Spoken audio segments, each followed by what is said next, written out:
Moja kati ya eneo ambalo kiongozi anapaswa kuwa nalo makini sana anapokuwa kwenye nafasi, anapokuwa mahali popote ni kuhusu nafasi ya utukufu, yaani sifa, kusifiwa. Sifa inazalisha kitu kimoja kinaitwa kiburi au majivuno au majigambo, kitu ambacho Mungu huwapendi sana. Kwa kiongozi yeyote ambaye ni kiongozi wa serikali, ni kiongozi wa taasisi za kidini, ni kiongozi wa kampuni, ni mchungaji, ni nani yoyote yule, atakaposhindwa kumanage eneo la utukufu au kusifiwa, huwa inabadilisha, inatengeneza kitu kimoja kinaitwa proud au kiburi. Mwaka wa 41 mpaka mwaka wa 44 kuna kiongozi mmoja alikuwa anaitwa Apostle. Alikuwa ni mfalme huyu wa empire ya Romani wakati huo, ambaye alikuwa anaitwa Herode Agrippa wa kwanza. Alikuwa ni mjukuu wa yule the great Herode ambaye ndo alizaliwa wakati Yesu anazaliwa, yeye ndo alikuwepo. Moja kati ya eneo ambalo Mungu alikuwa amemjalia sana ilikuwa ni kwenye leadership skills. Alifanikiwa sana kuwaongoza na kuwaunganisha Wayahudi, kitu ambacho viongozi waliokuwa wameshindwa, viongozi ambao walikuwa wamepita walishindwa kuunganisha. Kitu ambacho nilimpendea Agrippa ilikuwa ni kitu kimoja. Yeye associate, maanake aliunganika na wale Wayahudi. Baada ya kuunganika wakampenda sana, na moja ya vitu ambavyo walifurahia ilikuwa ni kumpa sifa. Lakini kati ya kitu ambacho kilimponza ni siku moja wakati Petro amekamatwa, yupo gerezani, baadaye akawa ametoka. Kwa hiyo alivyokuwa ametoka akawa wamemuua akawa wamemuua nani? Yakobo. Walivyokuwa wamemuua wakakusanyika wale watu kumsifu, wanamfanyia happy birthday. Kwa hiyo wakati wanamfanyia happy birthday, huyu Agrippa akajiona kwamba yeye ndio ni mtu mkubwa sana. Zile sifa zikawa zimemlewa, na mwisho wa siku wakati anasimama kuhutubia wakasema, huyu si kama mwanadamu, hii sauti tunayosikia ni sawa na sauti ya Mungu. Lakini ngoja nikufundishe kitu kimoja.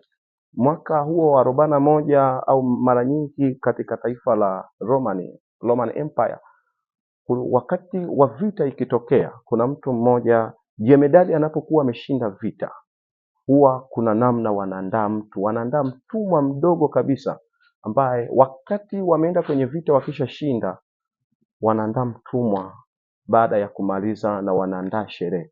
Wakati wa maadhimisho ya sherehe hiyo ya kumtunukia na kumsifia yule jemedali ambaye anakuwa ameonekana ameshinda vita, huwa anaandaa mtumwa ambaye huyo mtumwa kazi yake ni moja tu, wanamwandaa kwa ajili ya kumcoach huyo kiongozi au jemedali, ya kumuonyesha kwamba hata kama watu watakusifia kiasi gani, kuna maneno huwa anamwambia, anasema memento mori. Maana yake nini? Maana yake hata kama watu watakusifu kiasi gani, hata kama watu watakuinua na kukuproud kiasi gani, lakini jua yupo Mungu ambaye anakuwa amekufanya au ambaye anakuwa amekusaidia.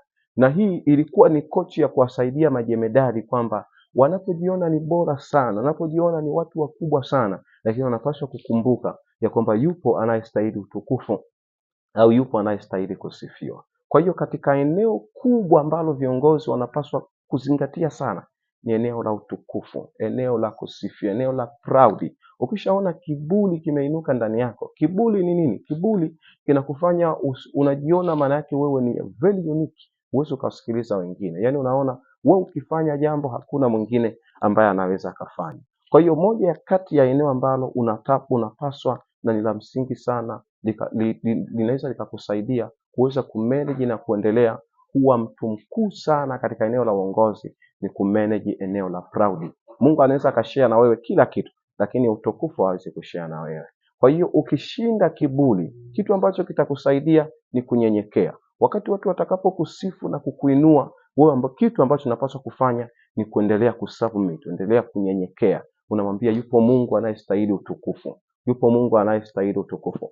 Herode Agrippa wa kwanza alishindwa wakati wale watu wamemsifu sana. Yeye aliona ni kwamba hizi sifa na heshima basi ni ya kwangu. Kitu ambacho kilikuja kutokea, huyu Herode Agrippa alikufa pale pale. Malaika wa vita alishuka kamnyonga, na viongozi wengi tumewapoteza kwenye channel kwa sababu walipofanya mambo makubwa kidogo walishindwa kumaintain, na mwisho wa siku wakaua huduma zao, wakaua talenti zao, na mwisho wa siku wamebaki chini kabisa, kitu ambacho kimepoteza ndoto yao. Kwa hiyo itakusaidia sana kama utaweza kumaintain hili eneo la proud. Shinda proud kwa kunyenyekea. Mungu peke yake anapokuinua unapaswa kunyenyekea kwake. Amen.